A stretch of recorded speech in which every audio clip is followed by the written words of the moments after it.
All right, Thaddius Wendt here with Beyond the Bar. In today's episode, this is episode number 3. We're really excited about that. It's a milestone for us. But we're going to be talking today about a common misconception, which is that a minor crash isn't a big deal. From adrenaline masking pain to insurance company traps and TikTok myths, we'll unpack the real cost of brushing off injuries and why what you don't do after a crash can cost you more than you think.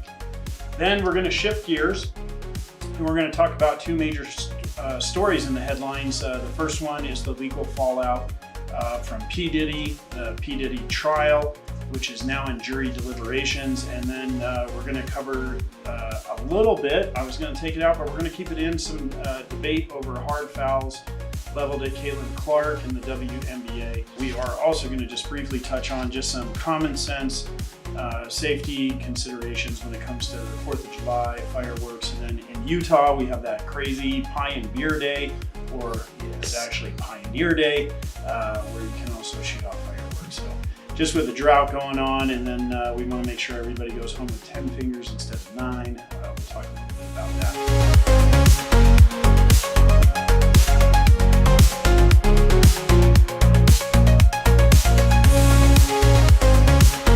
Joining me today to help me with these discussions, I've got Miles Hicks, who is the client relationship manager at Thaddius Wendt. So if it's rare that you ever have an issue if you're one of our clients, but if you do, he's the guy that's going to fix it.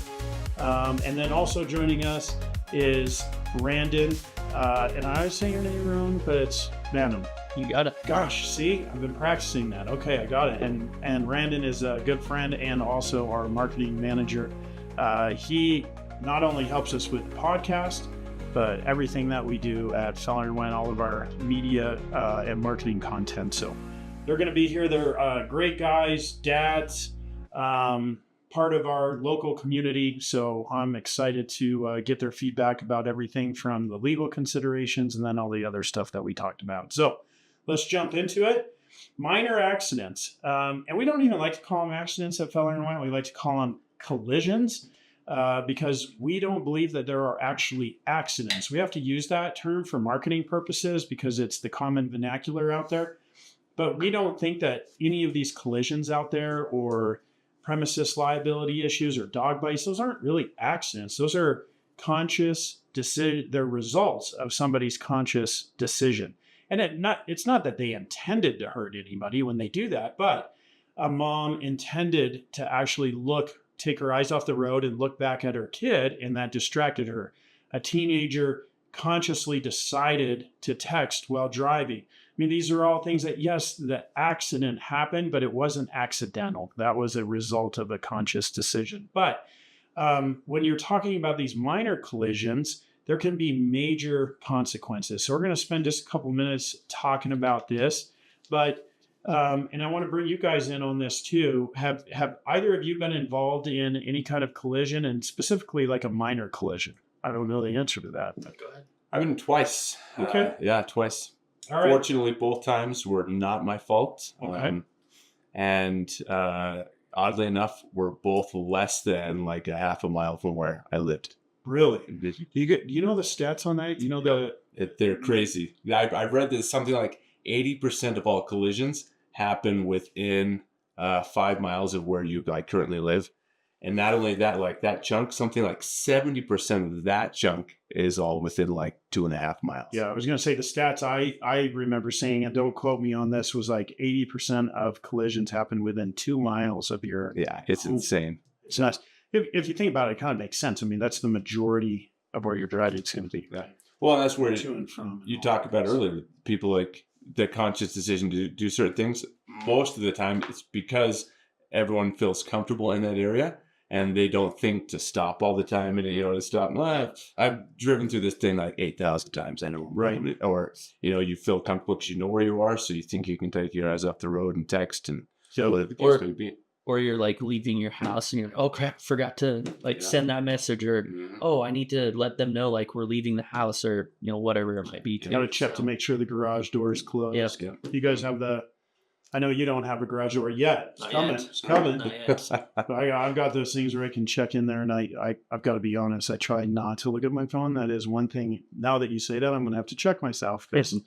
I do check that. I'm like, oh, did I close the garage door? And I wait for that update to come in. I really shouldn't even be looking at that. So, Well, and even turning like your music on. That's my number one problem. Like I'm like, oh, yep, make sure Bluetooth is on. right, exactly.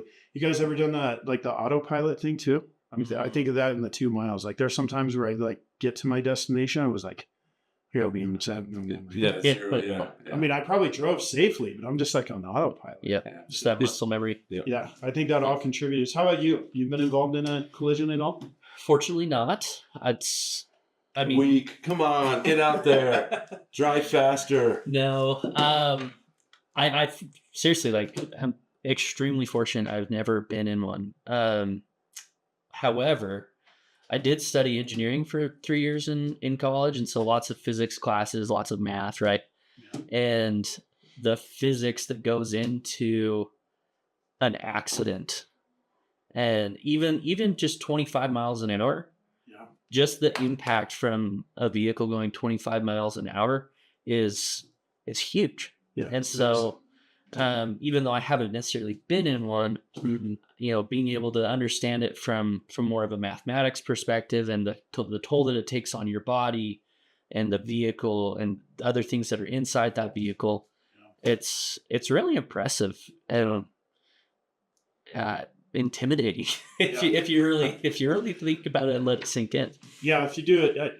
I just did a training on this earlier today where I was talking about some of the stuff, like none of this stuff is accidents and that kind of stuff. But man, when you really think about the forces that are involved, it kind of makes us a little crazy to get in our cars and get on the road. And that's what I was training on today. I was talking about the social contract that we have when we drive. We talk a lot at Feller and Wendt about system failures. We build our cases around system failures. A lot of people are like, well, what's the system failure when somebody wasn't paying attention and rear-ended somebody else? And for us, the system failure is that social contract that was broken. And if you don't send a signal to folks and say, hey, if you break this social contract, there's going to be a consequence, well, then conduct rewarded is conduct repeated, right? And so that's kind of where we believe that we come in with our value driver, not only just for bringing justice to our clients and helping them out with their injuries, but making our community safer kind of through that. And so that all ties into these minor accidents. And I don't want to stray too far from that. Minor, you were involved in two. Mm-hmm. Did you get injured? Truth be told, it was, it was a long time ago. And I don't remember it being anything really substantial. Truth be told, a lot of it was just the emotional and like psychological toll of everything. One of which I was 16, and my dad's gonna kill me, and my dad's gonna kill me. He's gonna kill me, and so I don't even like everything at that point was just kind of a blur because of so much that's going on. And the second one I know for sure, I wasn't injured at all. It wasn't a serious accident, or a serious collision, I should put, but it was, again, just real close to home. Just thought in that muscle memory, right? Just going where I was going. I knew exactly where I was going, what I was doing, and it just happened real quick, like in a flash. Both times, actually, someone had pulled out in front of me. I was headed basically west down the street where I was living, and both times someone at a cross intersection either got impatient, didn't want to wait for me to continue it on, and just tried to beat me across the street, whatever the case is, and T-bone both of them. So, did you file claims? Yes, like insurance claims or anything? I don't. Again, I was really young, and I don't recall actually filing claims. No, that's a lie. One of them did. There was a small claim, and that's the money I was able to get back to help fix my vehicle. Gotcha. Did you feel injured at either one of those collisions? Like at the scene? Do you remember? I know it seems like it was a long time ago and you're a pretty old guy. What are you, 70, 72? Yeah, right well, 75. Well, now? no. 75. You look great. It by the way. feels like it, man. It feels like Really good. feels like 75. No, I don't. Again, I think there was so much like adrenaline at the time when it happened that sometimes it's hard to even kind of think straight. What I do, what just happened, right? Especially if they happen that quick. I was very fortunate to be very active and athletic and things like that, and so I didn't think anything of it. Who knows? Maybe my back pain now is a result of never doing anything from it, 20 years ago. Yeah. But that's interesting that you mentioned that, because like one of the common misconceptions out there is that, people get involved in these minor collisions, whatever, that category is. And one of the most common things that we deal with here is clients telling us that, they felt fine, but now they don't, and they're worried that people won't believe them or the insurance won't believe them. And I think that's pretty I have friends and folks that even work that I know their family members have been involved in collisions, and it's kind of like once you get into a collision, everybody goes into defense mode, and they just don't want anybody to be hurt. They don't even want to be hurt. Yeah. And then their body right then, because of adrenaline, is oftentimes telling them they're not hurt. Well, it's funny you mention that, because it's like, at my age, at 75, right? I know for sure I do certain things, and as you get older, man, I'm going to feel this tomorrow. And so I could see the younger, generation, younger kids, late teens and things like that, early 20s, getting in a collision like that and not really thinking much about it. But as you get older, hopefully you pay enough attention to your body that even though you think, oh gosh, I'm not like bleeding or there's nothing going on right now, but that something can easily, within 24 hours, stiffness and aches and pains can set in. Right. Well, and this is, the point I really want to drive home to kind of combat some of the misinformation out there. Just because you felt fine at the scene, that doesn't mean you're injury free. Totally. And to your point, even though we're making fun of you being 75 because you're not, how old are you? Just turned 42. 42. Got to make sure that's clear for people who are watching and just hearing this, so they know we're just messing with you. But yeah, like it could be like, I know you were being a little bit facetious about it, but it could be that your back pain that you have now, it might be related to that. And you don't know because you probably did go get checked out, right? Yeah. So that's one of those things is if I could encourage anybody, and Randon, back to your point with, your schooling and your education with physics, there's these things, delta V's. You probably know more about that than I do, that are basically a measurement of the forces that go into the moving objects when two masses collide, right? And they can have subsections of those masses. And so when you have even a small fender bender, that's a pretty large mass of just about any vehicle hitting into another mass. And if that vehicle is fully stopped, what are the only moving objects in that second vehicle? It's the people. Yeah. And it doesn't matter if they're restrained by seatbelts or not, they're still going to absorb all that force. So I tell folks a lot of times it's similar to, what would you rather have? Would you rather have somebody on a bicycle run into you at 15 miles per hour? Now, neither one of these choices is going to be ideal, but which one would you rather have? Somebody on a bicycle running into you at 15 miles per hour, or a massive dump truck fully loaded running into you at 2 miles per hour? I'll take the bicycle. Yeah, probably. You would go with the bicycle all day long. Like it doesn't matter how amazingly strong you are, you're not going to be able to withstand that mass, that force that hits into you even at slow speeds. So similarly, you have that here with even minor impacts, what we would consider, minor accidents. Just make sure you're not injury free. That's what I tell our viewers and our listeners is go get checked out, because even if you are, maybe you're lucky and you don't have any injury, now you've got a clean bill of health. Mm-hmm. And so while we're not looking to make any fictitious claims, that's great. We're glad that you're healthy, and we're just going to let you know there's nothing we can do to help you out on the bodily injury side. But you've really set yourself up for success if in the event that you're in some sort of future event. Because now you can go back and say, hey, look, I've got this clean bill of health. Now, for you, for instance, if you get into a collision now, it's really unlikely somebody's going to go back 60 years on you. Right. But if it was a closer in time, say you had a collision 2 years ago, you didn't get it checked out, then you get in a collision near your house again, and this time you do have injuries. Yep. Well, the insurance company is going to try to blame at least part of your injuries on that first accident, and you never were evaluated, you never were treated, so you don't really have a way to fight that. Yeah, you got to have something to combat, right? And just know like a start and an end, and be able to have something that shows that, hey, yeah, 2 weeks ago, 3 weeks ago, whatever the time frame is when this accident happens. I was healthy, and I actually have documentation to prove it. Yeah. Yeah, it's crazy. Good. The other thing too is I see a lot of folks. I've even I don't want to divulge too much and violate attorney-client confidentiality, but I've even had a friend that did this where they were involved in a motor vehicle collision, posted some selfies about it. Have you guys seen that? Mm-hmm. Social media and stuff. I've seen people especially younger generations. You just think they have to post everything on social media, every event in their life.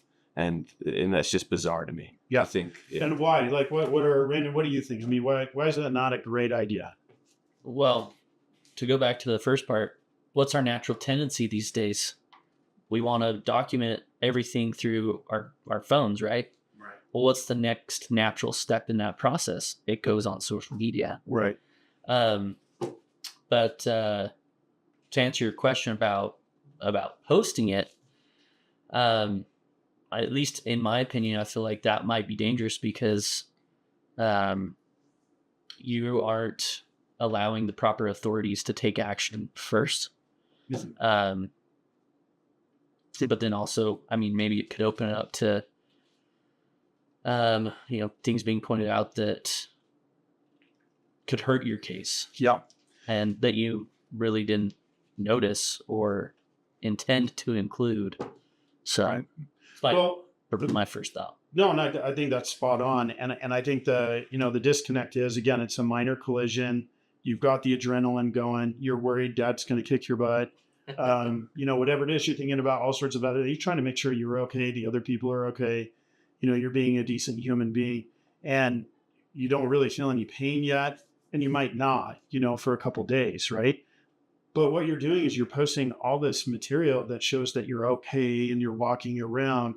And there's a bit of a disconnect, and the insurance companies know this, between that and what you might feel like 2 days later, 3 days later. I've heard of people 4 or 5 days later that all of a sudden can't get out of bed. Mm-hmm. But what you've done is you've kind of shot yourself in the foot a little bit because you've just loaded up all this visual evidence that's contrary. Now, we can get experts and we can overcome that, but it's just an unnecessary thing for us to overcome if you don't post it. And so I would just suggest that before you post anything about any crash, it's not a bad idea what you were talking about, Brandon, to go out and get the evidence with your phone. Mm-hmm. Great. If you feel like you can do that and you're not going to hurt yourself further, go do that. That's really important, very helpful. Just don't post it until you've talked to an attorney. Most of them are going to say don't post it at all until your case has been concluded, but let your attorney look at it first, especially if you feel like you've got to live your crash out on social media. Well, I think there's also a huge risk too, especially when you're in a collision with somebody else, and if things happen to progress past a point that we want it to, and there is litigation or something that happens, right? What you then run the risk is whatever pictures, video you have of this other person, potentially in these picture videos. I feel like, and I'm obviously not an attorney, but you run the risk of privacy violations and things like that too, of them already being exposed and to something they weren't open to. Mm-hmm. All right, and whether it be like license plates or other identifying information, because I feel like that's kind of the big thing too, that especially the younger generation was raised with the internet and raised with social media has gotten this real nasty habit of feeling like they can say anything without any real repercussion. And the first thing they're going to do is be like, oh, this idiot, man, doesn't know how to drive. And who knows what risk you run when you start running your mouth aside from like the pictures and videos you post, whatever you think people might want to say about this other person, the other driver. Well, and I love that you brought that up because sometimes, heat of the moment, you're expressing some opinions that you might either regret later on or you don't agree with it. Yeah. But the problem is that's now locked in stone. So it's creating all these unnecessary hurdles that, we wouldn't have to jump over if you just pause for a second, don't post it all out there. To give you guys, I was mentioning my friend, where it really, I wanted to highlight kind of a case where this played out a little bit. But so my friend, we're literally in depositions. I've prepped him already. I've asked, I've walked through everything. In fact, it wasn't me. I did some of the prep with him, but it was Brian Hansen that did the deposition. And Brian came out and he was like, oh my gosh, so it was a disaster. And the reason it was a disaster, my friend, my very good friend, we had asked him to go kind of through a timeline of prior injuries, prior car collisions, all this kind of stuff. He forgot to tell us about one. But guess what didn't forget? The internet. Social media. Yep. The internet had it, and the defense had done their due diligence and pulled down everything. Now, we thought we had looked at everything too. Again, we had talked specifically to our client, and it was an honest mistake. It wasn't like my friend's been in so many collisions, but it was a fairly minor one. He forgot about it. I don't even think he even filed any claims on it, which is why it was kind of off the radar for everybody. But it was on social media. And again, what's insurance can say is, hey, that one could have caused you injuries too. They know that minor injuries or minor collisions can cause some pretty significant injuries. And he did have some pretty significant injuries that he was dealing with. So anyway, it was a bump in the road. That one was a bigger bump in the road because they found out about it before we did. But again, easily avoidable if you're not posting these things on social media. Yep. Talked a little bit about how insurance companies weaponizes this stuff. And also, I want to talk a little bit about, that's how they weaponize social media, but they also like to weaponize gaps in treatment. And so like where you were talking about, where you didn't feel bad, again, our advice to everybody that's listening, watching, you get into a car collision, even if you're feeling okay, go get evaluated. All right. And it's an investment in your well-being now and also down the road. But the reason for that too is if 5 days later you wake up and you can't get out of bed, insurance adjusters like to kind of we call it weaponize. It's probably a little bit too serious of a term, but they like to say, hey, look, if you were really hurt, you would have gone and seen somebody day 1, day 2, day 3. Like, why'd you wait 5 days? And you may have a valid reason. Maybe you're afraid of the expenses of it. You don't have time. You've got kids, whatever it might be, but it doesn't matter. They're going to use that against you because what the common juror says is, look, if you're really not feeling well, you go get treatment. And so those gaps in treatment, we call them, can be really debilitating. So again, one more reason why don't post anything, don't say anything about, talk to an attorney first, but go get evaluated, even if you're feeling okay, especially with your kids. Even if your kids are telling you, if they're in the car with you, go get everybody evaluated. So you make sure you either know what's going on or you get that clean bill of health. And then the last thing I did want to talk about is just soft tissue injuries itself. And Miles, you mentioned this a little bit. Those are weird injuries because people can't tell. Like, I didn't know your back is hurting. Is it hurting right now? No, not right now. Oh, okay. Well, see, I couldn't tell one way or the other. But that's the problem with soft tissue injuries is that you can't tell if somebody's actually in pain. You can't tell if they're faking, right? If you have a broken bone, you got a cast on there, I can tell. But soft tissue injuries are difficult. And that's why, again, the insurance company is able to really weaponize social media, gaps in treatment, because soft tissue injuries are very hard to kind of quantify. Any other comments you guys want to make on that stuff? No, it's legit. I can tell you the soft tissue stuff is, and those are some of the things that can actually be the most painful because they're not visibly noticeable. And like, I remember just thinking, oh gosh, I slept on my neck wrong or something. And, and eventually finally went to a chiropractor. Yeah. He's like, oh yeah, you got 2 ribs that are out, man. Like, we got to get you. And then I'm like, how in the hell, how do I have 2 ribs out? And I would not, but it was so painful. My whole shoulder started to just, but then, you've been getting that domestic violence at home. Yeah. Well, I mean, the wife, she's brutal. No, I think it actually ended up being my daughter, my 5-year-old.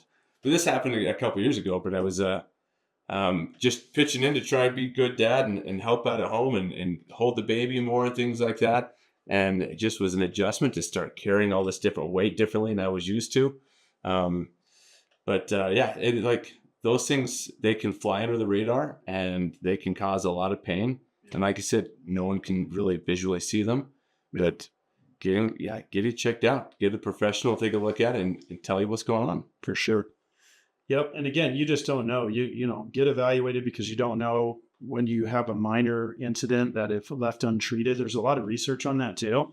Like a whiplash, for instance, you could have a low-level whiplash, but it goes untreated and it just over time becomes worse and worse. It becomes a massive problem. And again, easily avoidable if you just go in and get evaluated. So I was actually, not taking up too much time, but that made me think earlier. I was going to mention it without derailing us too much. But as we talk about like the force of impact from like vehicles and stuff like that, another segment you guys should probably do down the road is talk about not only like the force of impact for vehicles, but how much actual force it takes to cause certain type of injuries. Yeah. Right. Like you would be blown away at how easily ribs, vertebrae, all that type of stuff, right? Yeah. With very little actual force that is involved. Yeah. So that's a great idea. We've got a whole bunch of experts and stuff that we rely on. So yeah, we'll have to put that on the list and bring them in. Let's pivot to something I was going to say a little bit more fun, but that's probably inappropriate. I wanted to talk about the P. Diddy trial. It's in the second full day of deliberations. I mean, have you guys followed this at all? I haven't followed it a ton. I'm sure Randon's probably he's in the huge dirt on huge this, P. Diddy fan, right? Yep. We're a law firm, so I want to talk a little bit about this just from the legal side. But so P. Diddy didn't. My understanding is he didn't testify. Did you guys see that? Yeah, that's what I've heard too. What do you think was going on there? I literally don't know. If I speculate, if I had to guess or speculate, I just don't see him as a person who probably knows when to keep his mouth shut. He would probably incriminate himself like 10 times worse than what it already is. Yes, he'd want to brag about how cool his parties have been. I just don't. I agree. I think he totally thinks his lifestyle is like permissible. The way he treats women is permissible, and I think the defense attorneys were like, he probably still thinks he's going to get away with it. He'll probably still think he's headed home soon. Yeah. Well, after what I don't know which girlfriend, but it sounds like the girlfriend at the time of when he was like going through like getting caught and everything. Mm-hmm. Sounds like he could have cared less about anybody else because she was making requests and he was just like, no, I'm going to keep doing this. Yeah. And so I think there is a little bit on record too. I think there's even a little bit of like domestic violence against her at the time because she was also trying to kind of like, hey, maybe we should slow the roll here a little bit on these parties, whatever. And I think he got a little violent with her. It certainly sounds like that. I mean, I think it's disturbing. And again, I mean, I do think that the defense attorneys were probably like, man, this guy just is going to incriminate himself even further. Like it's already bad and no need to make it worse. I did want to talk a little bit too. So yeah, we've got P. Diddy doesn't testify. Then you've got the jury deliberating. And let me just kind of quote to you. And Tom, maybe when you're going through this, you could even drop in the actual judge, but the quote from the judge. But the quote is, there's a juror note. One of the foreperson comes in, sends a note to the judge that says, concern that juror number 25 cannot follow your honor's instruction. And then the judge, Arun Submarinian is, I think, the name. Submarinian. That's a crazy, almost like a naval last name there. Reminded the panel of its duty, instructed them to keep deliberating and follow his legal directions. And then there was another juror question. The jurors asked if giving drugs to someone who asks for them qualifies as distribution. And the judge then clarified that distribution means any actual or attempted transfer. It does not require a sale. So these jury questions, I've been in, I've run trials before, gotten some jury, questions like that. And you're trying to like psychologically analyze like what's going on, but just like as lay people, like what do you think? What do you think that means? Does it signal anything about what's going to happen to Mr. P. Diddy? I read these things. I'm like, man, we will never know like what truly went on at these parties. I think everyone can speculate, but imagine whatever conversation is happening in this courtroom that even leads someone to think to themselves like, well, if they ask for the drugs, is it really like distribution, right? Like, I just like, I can't even, I don't think we're ever really going to know how crazy and out of control some of this stuff was. That was going on. Yeah. Brandon, what do you think? Sounds like he's pretty toast.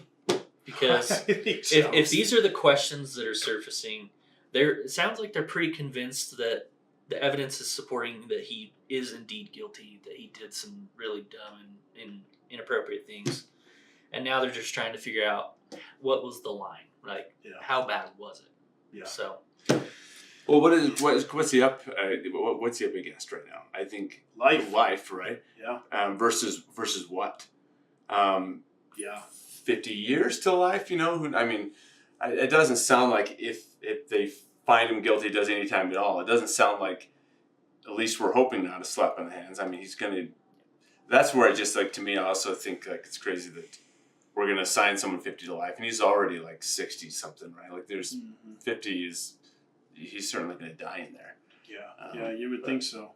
I guess you never know with modern medicine. All of a sudden, maybe we jump up to 200 years or something, and then he's out doing his parties again.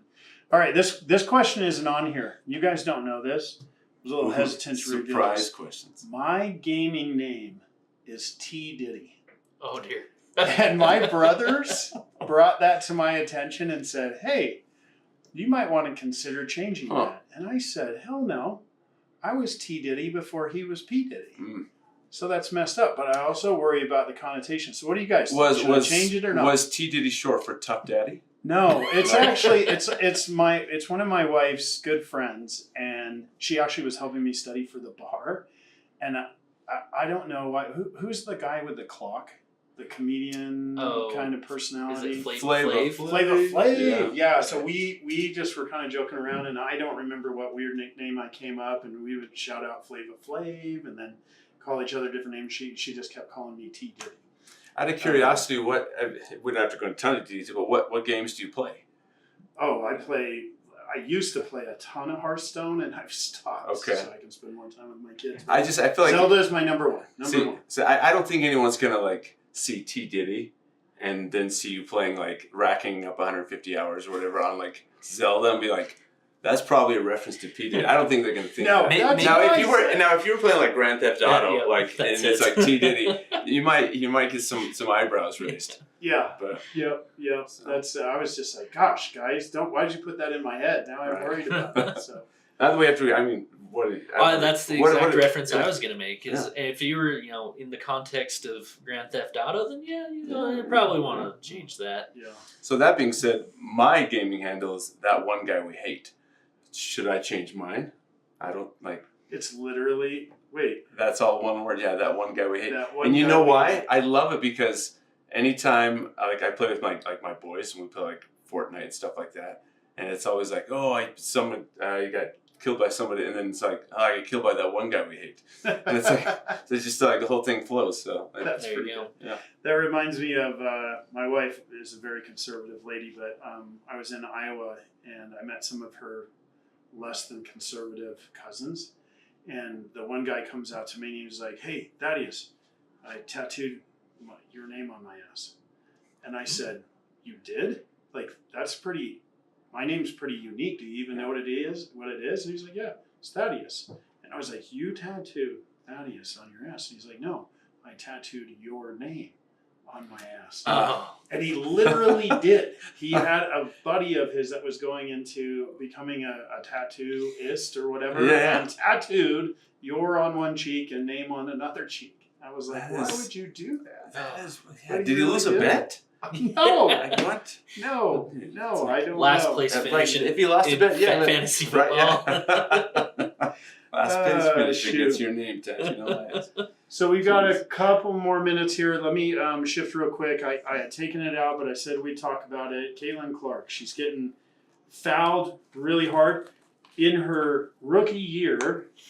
Kind of I think the WNBA, they didn't officially come out, but I think the kind of the optics that they were trying to say is, hey, this is almost like your rookie initiation, right? You're going to get hammered. Last I checked, it was something like 17% of all hard fouls in the WNBA last year, her rookie year, were initiated against Caitlin Clark. Now, in full disclosure, Caitlin Clark has done many of her own hard fouls too. Sure. So I just don't think it's that much. But this year, it seems like you can't say the rookie thing's going on anymore. She's still getting hammered. What do you think's going on? Well, I wouldn't say single-handedly, but almost single-handedly, she's changing the WNBA for forever. Yeah. Like when I talk to my wife about basketball, because that's a passion of mine, I think of my kids and I'm like, if my daughter grows up and wants to play basketball, like who am I gonna set as a role model for her? It's Caitlin Clark. Yeah. Like my daughter's not gonna be tall, so she's got to freaking have handles and she's got to be able to shoot the dang ball. Yeah. And so, like if she models her game after Caitlin Clark, she'll be fine. In my opinion. No. But she's a polarizing person, right? And when you have such a strong, polarity, you're gonna draw a whole lot of stuff. Like, what's polarizing about her? I mean, I have my ideas, but what do you guys? Well, so aside from polarizing, in my opinion, I can't she's done so much for WNBA, but so much for women's sports, I think in general, right? And part of what I think why this still happens to her now is because I think there's probably a large swath of female athletes who've either gone through WNBA or just really been big ambassadors of it. And it's never really got the traction, I think, that everyone had hoped for until now. And so I think it's not so much a rookie thing, but I think sometimes she's taking this punishment because she's getting so much credit. And maybe that's the polarizing thing about it. I feel like all the stuff I see when she talks, I think she's pretty open to hey, I'm just here to play the game, just trying to do what I can do.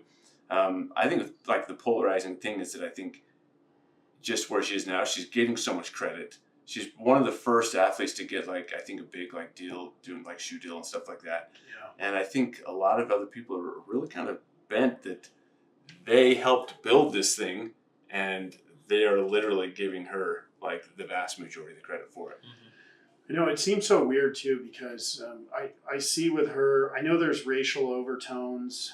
I don't know if I buy into that or not with the whole thing. And then I think there's probably some sexual orientation overtones and stuff like that. I've read about it, and we're not going to get too much into that. But I do see a lot of parallels between what she's doing and what Michael Jordan did. Mm. And to me, it's almost jealousy. It's like Michael Jordan comes in, changes the NBA. I mean, quite frankly, changed the NBA, totally. Changed Nike, really made mega money for the first time. I mean, there were guys making good money, and I think there was some jealousy about that. Mm-hmm. Instead of being appreciative and saying, hey, this is what you've done for our group, they instead get a little bit jealous because they see all the money. Mm-hmm. And I wonder if the same thing's going on here. They know they should appreciate what she's doing I'll be honest, I don't watch the WNBA, but if Caitlin's on, I'm watching because I want to see if there's going to be some drama. I want to see if she gets a hard foul. And I love how she plays. Your point about your daughter, I love that. She's like the Steph Curry. Mm-hmm. Well, but didn't she, right? Wasn't that a big thing about her going through rec, high school, college, stuff like that? She always played in men's leagues.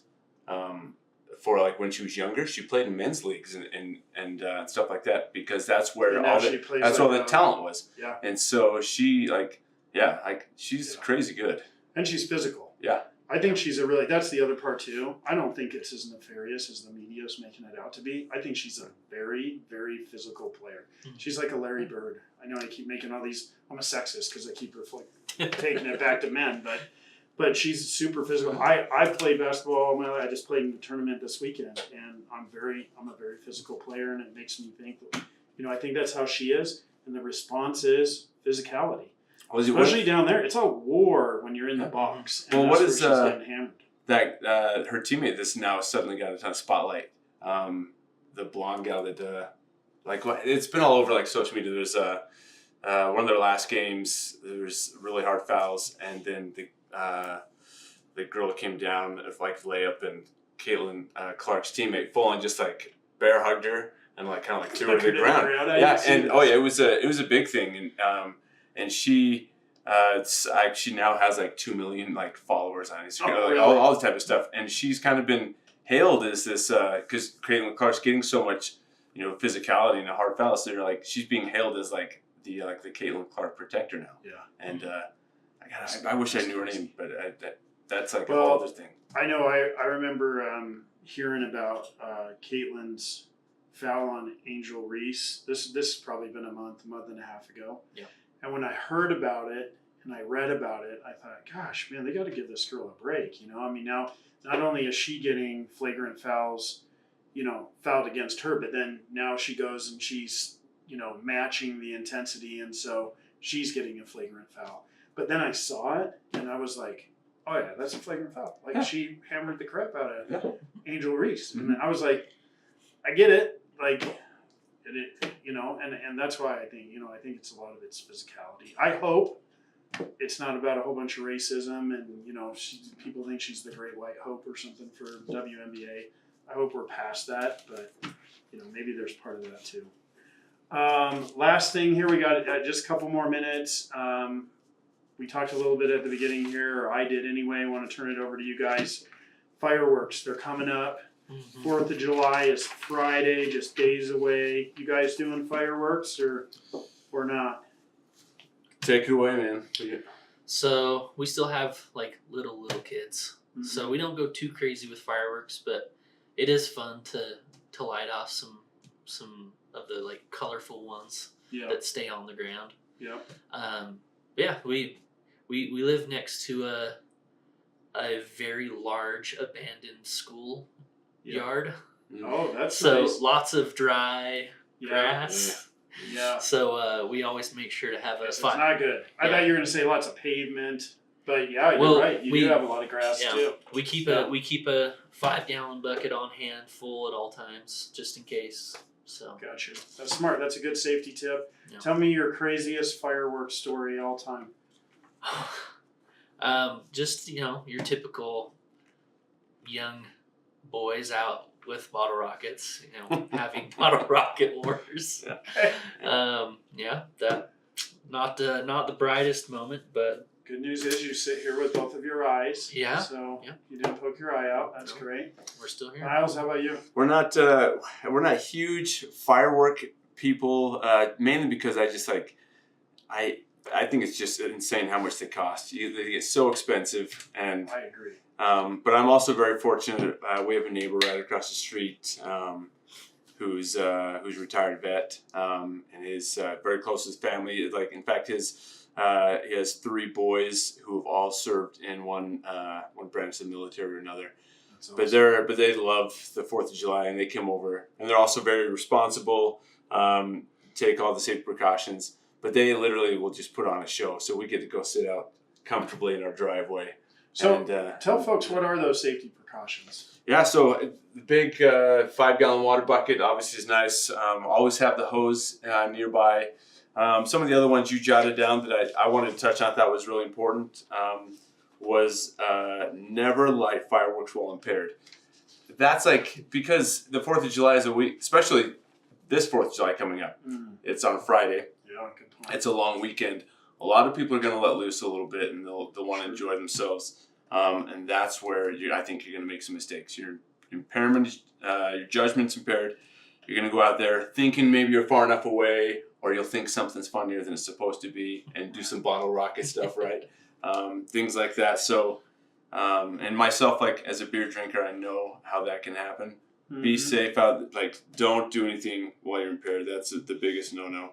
Never let children light fireworks, right? Talk about being dads. Having little ones, things like that. My older one is now 11, almost 12. He's getting that age where he's like, "Ooh, I wanna go out." And I'm like, just be real careful when we're doing things like that. So, and also the dud situation. You light a firework, doesn't go off, don't try and light it again. Yep. That's gonna make a big mistake. You know, like, so wake up. That's how you lose a finger, right? Yeah. I will tell you, it's not on this list, but one of the other things I think is important too is don't light old fireworks. And I just learned this by personal experience last year. We found a bag of old, and I don't even know how old, which makes it even dumber that I did this. But I went out and we lit it up, and then the fuse kind of ran for a bit and then stopped. So we all waited for a bit, and we're like, oh, that's older. And then my 14-year-old son and I started walking towards it, and it blew up like a bomb. Jeez. And it just shot shrapnel all over. Somehow it missed TJ and I, but it absolutely tattooed my mother-in-law, smacked her right on the forehead, which is kind of funny now because it didn't do any serious damage, but it left a mark. And it was huge. And just right away I realized, like, man, we got lucky. But that could have started a fire, all sorts of stuff. I'll also say this too, like, really pay attention to, especially because we're in a drought. And Miles and I were just talking about this when we were walking over here. Is like, just read an article that Utah's entered the monsoon season, which is really weird to me because I'm about to go to India where they truly have a monsoon season. Yeah. Ours apparently is a dry monsoon because we're still not getting any rain. Yeah. But it's really dry. And just remember that. Also, check with your city to make sure that you can even light fireworks. And I know that sucks, but we checked just the other day. My wife got on and I was like, hey, are we even able to light fireworks? And we looked, and sure enough, in our section of South Weber, it's an absolute prohibition. Yeah. And there's some hefty fines out there. There are some cities that will hit you with about a $1,500 fine if they drive around and they see you lighting fireworks off and you're in a fully restricted zone. Yep. So there's just no wiggle room on that. So pay attention, make sure you know. Pay attention to the weather. That's another big one too. Yeah. Like, you may not, it's not raining. It's, that's great. But if it's windy, what you don't want is that firework goes up and whatever. And it's still hot and the wind blows it. Before you know it, it can be landing somewhere else. And there's so much dry vegetation stuff around us. That it just goes up. Yeah, real quick. So quick. Yeah, and it's, again, to kind of round this out and bring it full circle, we started with the term accident. It's the same thing here. Nobody, I don't think, there are some people that intentionally start fires. That's that crazy nut that just did it up in Coeur d'Alene, Idaho. But for the most part, when it's with fireworks, nobody is intending to burn anything, to cause harm. That's where it's accidental. But you got to realize those accidents are a consequence of intentional decisions. People that are lighting off fireworks when they shouldn't, or they're too old, or they're doing it in a dangerous manner, or they're drinking while they're lighting them off. And those intentional decisions lead to consequences that nobody wanted, but they happen. And hopefully nothing happens to any of you folks out there, but if it does, give us a call. That's something we help with as well. And that's kind of it now. We're out of time. I want to thank Miles and Rhiannon. Thanks, guys, for being here. That was super fun getting to know you guys a little bit more through this and just hearing some of your insights, so we appreciate that. I do want to just real quick stay tuned for our next episode. We're going to have a couple of lawyers join us, one from Arizona. It's going to be one lawyer from Arizona, and then our director of operations who's out of Virginia is going to be here, and they're going to be telling us about some interesting, I don't know what the topics will be yet, but we'll get on it. And let's see here. What we will be covering, though, are more entertainment, sport, and legal topics. I want to thank you guys again for joining us on Beyond the Bar. And if you want more insights on how law, medicine, and modern life intersect, hit that subscribe button.